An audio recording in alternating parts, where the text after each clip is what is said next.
Praise the Lord. കർത്താവിന്റെ അതിപരിശുദ്ധമായ നാം വാഴ്ത്തപ്പെടട്ടെ. ഈ നല്ല സമയത്തെ ഓർത്ത് ദൈവത്തെ സ്തുതിക്കുകയും വാഴ്ത്തുകയും ചെയ്തു. വിവിധ സ്ഥലങ്ങളിലും രാജ്യങ്ങളുമായിരുന്ന ദൈവവചനം കേൾക്കുന്ന എല്ലാ പ്രിയപ്പെട്ടവർക്കും കർത്താവായ യേശു ക്രിസ്തുവിന്റെ വിലയേറിയ നാമത്തിൽ എന്റെ സ്നേഹവന്ദനത്തെ അറിയിക്കുന്നു. അല്പസമയത്തെ ദൈവവചന ചിന്തയ്ക്കായി ഒരു ദൈവവചന ഭാഗം വായിക്കുന്നു. അപ്പോസ്തല പ്രവൃത്തി 4-ാം അധ്യായം അതിന്റെ 12-ാമത്തെ വാക്യം. മറ്റൊരുത്തനിൽ രക്ഷയില്ല, നാം രക്ഷിക്കപ്പെടുവാൻ ആകാശത്തിന്റെ കീഴിൽ മനുഷ്യരുടെ ഇടയിൽ നൽകപ്പെട്ട വേറൊരു നാമവുമില്ല എന്ന് തിരുവെഴുത്ത് രേഖപ്പെടുത്തിയിരിക്കുമ്പോൾ, ഈ തിരുവെഴുത്ത് പല സമയങ്ങളിലും പല സന്ദർഭങ്ങളിലും വളരെ ചോദ്യചിഹ്നങ്ങൾക്കും വിമർശനത്തിനും കാരണമായിട്ടുള്ള വചനമാണ്. കാരണം അത്രമാത്രം കാതലായ ഒരു വചനമാണ് ഇവിടെ എഴുതിയിരിക്കുന്നത്. മറ്റൊരുത്തനും രക്ഷയില്ല. മനുഷ്യൻ രക്ഷയ്ക്ക് വേണ്ടി ഉലകം ചുറ്റി നടന്ന് പല മാർഗങ്ങളും സ്വീകരിച്ചിട്ടും ഇന്നും മനുഷ്യൻ രക്ഷ പ്രാപിക്കാൻ കഴിയാതെ ശാപത്തിന് കീഴിലാണ്. ഹല്ലേലൂയ. മനുഷ്യൻ ലോകം മുഴുവൻ രക്ഷയ്ക്ക് വേണ്ടി ഓടും, എന്ത് നേർച്ച കാഴ്ചകളും അവൻ ചെയ്യും, പക്ഷേ രക്ഷ പ്രാപിക്കുവാൻ അവന് കഴിയുന്നില്ല. മനുഷ്യന്റെ ജീവിതത്തിൽ ചെയ്തു കൂട്ടിയ സകല പാപങ്ങൾക്കും പരിഹാരം എന്ന് പറയുന്നത് കർത്താവായ യേശു ക്രിസ്തു എന്ന ഏക കർത്താവിലൂടെ മാത്രമാണ്. അതുകൊണ്ടാണ് രക്ഷ പ്രാപിക്കണം എന്ന് പറയുന്നത്. ഹല്ലേലൂയ.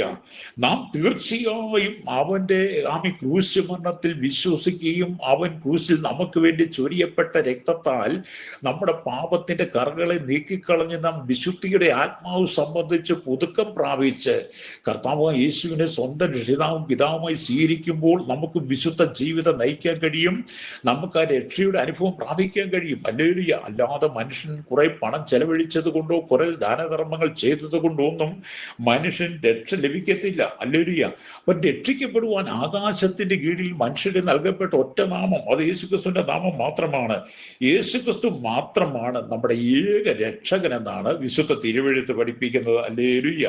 അവനിൽ വിശ്വസിക്കുന്ന വഴി മാത്രമേ വീണ്ടും നമുക്ക് ആ ജനനം, വീണ്ടും ജനനം എന്നൊക്കെ പറയുന്നത് പ്രാപിക്കാൻ കഴിയുള്ളൂ. ഹല്ലേലൂയ. നമുക്ക് ഈ ലോകത്തിൽ താൽക്കാലികമായ ജീവിതമാണ്. നമ്മൾ ആരും ഇവിടെ സ്ഥിരതയായി ജീവിക്കുന്നവരും സ്ഥിര താമസക്കാരുമല്ല, ഈ ലോകം വിട്ട് ഒഴിയേണ്ടവരാണ്. അതുകൊണ്ട് ഈ ലോകം വിട്ട് ഒഴിയുമ്പോൾ നമുക്ക് മുമ്പേ കടന്നുപോയ പലരും കർത്താവായ യേശുക്രിസ്തുവിൽ വിശ്വസിച്ച് നിത്യജീവനെ പ്രാപിച്ചിട്ടുള്ളതിൽ അതിപ്രധാനമായൊരു വ്യക്തിയാണ് പൗലോസ് എന്ന് പറയുന്ന വ്യക്തി. ഹല്ലേലൂയ. പൗലോസിനെ സംബന്ധിച്ച് പറയുമ്പോൾ നമുക്ക് മനസ്സിലാക്കാൻ കഴിയുന്ന 1 തിമോഥെയോസിന്റെ ലേഖനം അല്ലെങ്കിൽ 1-ാം അധ്യായം അതിന്റെ 15-ാമത്തെ വാക്യം വായിക്കുമ്പോൾ, 1 തിമോഥെയോസിന്റെ ലേഖനം 1-ാം അധ്യായം അതിന്റെ 15-ാമത്തെ വാക്യത്തിൽ ഇങ്ങനെ എഴുതിയിരിക്കുന്നു: ക്രിസ്തുയേശു പാപികളെ രക്ഷിപ്പാൻ ലോകത്തിൽ വന്നു എന്നുള്ളത് വിശ്വാസ്യവും എല്ലാവരും അംഗീകരിപ്പാൻ യോഗ്യമായ വചനം തന്നെ. ആ പാപികളിൽ ഞാൻ ഒന്നാമൻ. പൗലോസ് പറയാണ്, ഈ വചനം വിശ്വസിക്കണം, ഈ വചനത്തിലൂടെ മാത്രമേ രക്ഷയുള്ളൂ. ഈ വചനത്തിൽ വിശ്വസിക്കുന്നതിന് മുമ്പ് ഞാൻ പാപികൾ ഒന്നാമനായിരുന്നു എന്ന് പൗലോസ് തന്നെ തന്റെ സ്വയ ജീവിതത്തെ കുറിച്ച് പറയുമ്പോൾ, എന്നെ കേൾക്കുന്ന പ്രിയ സ്നേഹിതരെ, നമ്മൾ എത്രമാത്രം ഈ വചനം വിശ്വസിക്കണമെന്ന് നാം തിരിച്ചറിയണം. ഹല്ലേലൂയ. അപ്പൊ ആ പാപികൾ ഒന്നാമൻ എന്ന് പൗലോസ് പറയുമ്പോൾ, പൗലോസ് യേശുക്രിസ്തുവിനെ കണ്ടുമുട്ടുന്നതിന് മുമ്പുള്ള കാലഘട്ടങ്ങൾ, ദിവസങ്ങൾ അവൻ ഓർത്തുകൊണ്ടാണ് അങ്ങനെ പറഞ്ഞത്. ഇന്നത്തെ ക്രിസ്തീയ സമൂഹത്തിൽ യേശുവിൽ വിശ്വസിക്കുന്നു എന്ന് പലരും പറയുന്നുണ്ടെങ്കിലും അവരും പഴയ ജീവിതം വിട്ടുകളയാതെ, പാപത്തെ ഉപേക്ഷിക്കാതെ ഇന്നും പാപികളായി തന്നെ തുടരുന്നത് കാണാൻ കഴിയും. ഹല്ലേലൂയ. എന്നെ കേൾക്കുന്ന ക്രൈസ്തവ വിശ്വാസത്തിൽ നിൽക്കുന്ന എല്ലാ പ്രിയപ്പെട്ടവരും പറയട്ടെ, പൗലോസ് യേശുക്രിസ്തുവിൽ വിശ്വസിക്കുന്നതിന് മുമ്പ് പാപികൾ ഒന്നാമനായി ജീവിച്ചു. എന്നാൽ യേശു തന്റെ ജീവിതത്തിൽ വന്നപ്പോൾ, യേശുക്രിസ്തുവിൽ ഞാൻ വിശ്വസിച്ചപ്പോൾ, യേശു ഏക രക്ഷകനായി പൗലോസിന്റെ ജീവിതത്തിൽ വന്നു കഴിഞ്ഞപ്പോൾ, തന്റെ കഴിഞ്ഞകാല ജീവിത പാപങ്ങളെ, അറിയായ്മയുടെ കാലങ്ങളെ, ആ പാപങ്ങളെല്ലാം സമുദ്രത്തിന്റെ ആഴങ്ങളിലേക്ക് എറിഞ്ഞു കളഞ്ഞുവെന്ന് പൗലോസ് ചിന്തിച്ചു. വിശ്വസിച്ചുകൊണ്ട് പൗലോസ് പറയുകയാണ്, ഈ വചനം എല്ലാവർക്കും വിശ്വാസയോഗ്യമാണ് എന്ന് പറഞ്ഞ സുവിശേഷത്തിന്റെ അല്ലെങ്കിൽ അതിശക്തമായ ഒരു വാക്യമാണ് നമ്മൾ വായിച്ചത്. ഹല്ലേലൂയ. അവൻ മുഴു ലോകത്തിന്റെയും രക്ഷകനാണ്. നമ്മുടെ കർത്താവ് മുഴു ലോകത്തിന്റെയും, ക്രൈസ്തവ സമൂഹത്തിന്റെ മാത്രമല്ല മുഴു ലോകത്തിന്റെയും രക്ഷകനാണ് യേശുക്രിസ്തു എന്ന് പറയുന്നത്. ഹല്ലേലൂയ. ആരെല്ലാം കർത്താവായ യേശുക്രിസ്തുവിൽ വിശ്വസിച്ച് കഴിഞ്ഞ കാല ജീവിത പാപങ്ങളെ ഏറ്റുപറഞ്ഞൊരു പുതുക്കത്തിന്റെ അനുഭവത്തിലേക്ക് വരാൻ ആഗ്രഹിക്കുന്നു, അവരെ നമ്മുടെ കർത്താവ് 2 കരങ്ങളിൽ നീട്ടി സ്വീകരിച്ച് അവരുടെ പാപത്തിന്റെ കറകളെ നീക്കിക്കളഞ്ഞ മുറിവേറ്റ കരത്തിൽ നമ്മെ വഹിക്കുക തന്നെ ചെയ്യും. എന്നെ കേൾക്കുന്ന മാതാവി, പൗലോസിന്റെ ജീവിതം സമാധാനമില്ലാതെ സ്വസ്ഥതയില്ലാതെ കണ്ണുനീരിന്റെ നടുവിലൂടെ കടന്നുപോയപ്പോൾ യേശു തന്റെ ജീവിതത്തിൽ വന്നപ്പോൾ പാപികൾ ഒന്നാമെന്നുള്ള സ്ഥാനം മാറ്റിക്കളഞ്ഞിട്ട് ദൈവം പൗലോസിനെ അപ്പോസ്തലനായി വേർതിരിച്ചു, ദൈവത്തിന്റെ വിശുദ്ധനായി വേർതിരിച്ചു. പിന്നത്തേതിൽ ദൈവം അപ്പോസ്തലനായി പൗലോസിൽ കൂടെ വലിയ കാര്യങ്ങളെ ദൈവസഭയ്ക്ക് ഈടുറ്റ ലേഖനങ്ങൾ എഴുതി തന്നു. അത് ഇന്ന് പകൽ നിന്റെ കഴിഞ്ഞ കാല ജീവിത പാപങ്ങളെ നീ ഏറ്റുപറയുന്നെങ്കിൽ, ഇന്ന് നീ പാപത്തിൽ തുടർന്ന് മുന്നോട്ട് പോകാതെ ആ പാപത്തെ ഉപേക്ഷിച്ച് മടങ്ങി വരുന്നെങ്കിൽ നിന്റെ ജീവിതത്തിൽ ദൈവം ചില അത്ഭുതങ്ങളെ ചെയ്യും.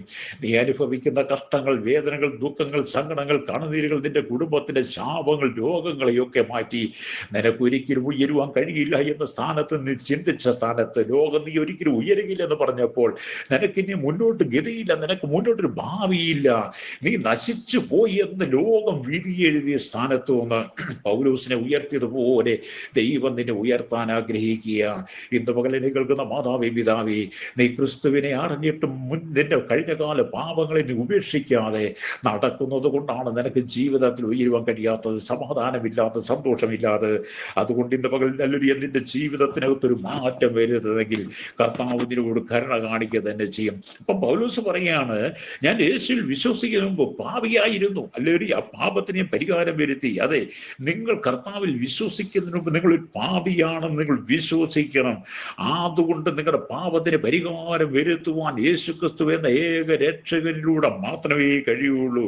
പൗലോസ് ശൗൽ എന്ന പേരിൽ വിളിക്കപ്പെട്ടിരുന്ന കാലഘട്ടത്തിൽ ദമസ്കോസിലേക്കുള്ള വഴിയിൽ വെച്ച് അവൻ യേശുവിനെ കണ്ടുമുട്ടുകയും യേശുവാണ് അവന്റെ രക്ഷകനെന്ന് മനസ്സിലാക്കുകയും അവനിൽ വിശ്വസിക്കുകയും അവൻ ദൈവത്തിനായി കാത്തിരുന്ന് നന്ദി പറഞ്ഞ് ആ ദൈവസ്നേഹം തൻ്റെ ഹൃദയത്തിന്റെ ആഴങ്ങളിൽ സ്പർശിച്ചപ്പോൾ, തൻ്റെ ഹൃദയത്തിന്റെ അന്തർഭാഗത്തിലേക്ക് വചനത്തിന്റെ സത്യം, യേശുവിന്റെ സ്നേഹം ഇറങ്ങി വന്നപ്പോൾ പൗലോസ് തന്റെ കഴിഞ്ഞ കാല ജീവിതങ്ങളെല്ലാം നീക്കിക്കളഞ്ഞ് കർത്താവിന് വേണ്ടി ഒരു പുതിയ മനുഷ്യനായി മാറി. ആ പുതിയ മനുഷ്യനായി മാറിയ പൗലോസിലുള്ള അസാധാരണമായ ശുശ്രൂഷകൾ ചെയ്തതുപോലെ നിന്നിലൂടെ എന്തെങ്കിലും അസാധാരണമായ ചില പ്രവർത്തികൾ ചെയ്യുവാൻ ആഗ്രഹിക്കുകയാണ്. ഇന്ന് നിന്റെ ജീവിതം തകർന്നടിഞ്ഞ് തരിപ്പണമായിട്ടാണോ നീ കിടക്കുന്നത്? അങ്ങനെയെങ്കിൽ ഇന്ന് പകൽ എന്നെ കേൾക്കുന്ന മാതാവി, പിതാവി, ഒരു മടങ്ങി വരവ് നീ ആഗ്രഹിക്കുന്നെങ്കിൽ നിന്റെ ജീവിതത്തിൽ ദൈവം ചില പുതിയ അനുഭവങ്ങളെ നൽകും. ഈ ലോകത്തിന്റെ പാപസുഖങ്ങൾ അകപ്പെട്ട് ജീവിച്ച് നിന്റെ ജീവിതത്തെ നിത്യ നരകത്തിന് തള്ളിക്കൊടുക്കാതെ, നിത്യ നരകത്തിലേക്ക് ജീവനെ വിട്ടുകൊടുക്കാതെ, ഈ ലോകത്തിൽ വെച്ച് നിന്റെ പാപത്തിന് പരിഹാരം വരും. നിന്റെ പാപത്തെ നീ ഏറ്റുപറയണം. നീ പാപിയാണെന്ന് വിശ്വസിക്കണം. ആ പാപത്തെ നീ തന്നെ നിന്റെ വായ് കൊണ്ട് ഏറ്റുപറയണം. ആരോട്? യേശുവിനോട് ഏറ്റുപറയണം. മനുഷ്യനോടല്ല നിന്റെ പാപം ഏറ്റുപറയേണ്ട, ഒരു പുരോഹിതനോടല്ല നിന്റെ പാപം ഏറ്റുപറയേണ്ടത്. ഈ ഭൂമിയിൽ മനുഷ്യ സമൂഹത്തിലല്ല നിന്റെ പാപങ്ങൾ ഏറ്റുപറയേണ്ടത്. പാപത്തിന് പരിഹാരം വരുന്ന ഏക രക്ഷകനായിരിക്കുന്ന യേശു ക്രിസ്തുവിനോട് മാത്രമേ പാപം ഏറ്റുപറഞ്ഞ് പാപപരിഹാരം പ്രാപിക്കാൻ കഴിയുള്ളൂ. അതുകൊണ്ട് യോഹന്നാന്റെ സുവിശേഷം 1-12 വാക്യം വായിക്കുമ്പോൾ ഇങ്ങനെ എഴുതിയിട്ടുണ്ട്, അവനെ കൈക്കൊണ്ടവന്റെ നാമത്തിൽ വിശ്വസിക്കുന്ന ഏവർക്കും ദൈവമക്കളാകുവാൻ അധികാരം തന്നു. അതേ സ്നേഹിത, അതേ പ്രിയനെ, എന്നെ കേൾക്കുന്ന സഹോദര സഹോദരി, യുവതി, യേശു നിന്നെ സ്നേഹിക്കുന്നു. നിന്റെ പാപങ്ങൾ എത്ര കടുംചുവപ്പായിരുന്നാലും രക്താംബരം ചുമന്നിരുന്നാലും അവ ഹിമം പോലെ വെളുപ്പിച്ച് അവൻ നിന്നെ വിശുദ്ധനാക്കി തീർത്ത്, അവന്റെ മകനാക്കി, മകളാക്കി തീർത്ത് നിത്യമായി സ്വർഗത്തിൽ നിന്നെ ചേർക്കുവാൻ ആഗ്രഹിക്കുന്നു. അതുകൊണ്ട് ഇന്ന് മകൾ ഞാൻ നിനക്ക് വേണ്ടി പ്രാർത്ഥിക്കട്ടെ. എന്നോടൊപ്പം പ്രാർത്ഥിക്കാമോ? കർത്താവേ, ആ രക്ഷ എനിക്ക് വേണം, ആ രക്ഷയുടെ അനുഭവം എനിക്ക് വേണം. ഇന്ന് ഞാൻ അനുഭവിക്കുന്ന ദുരന്ത ഇരുട്ടിൽ നിന്ന് എനിക്ക് മോചനം ആവശ്യമാണെന്ന് പറഞ്ഞ് എന്നോടൊപ്പം പ്രാർത്ഥിച്ചാട്ട്.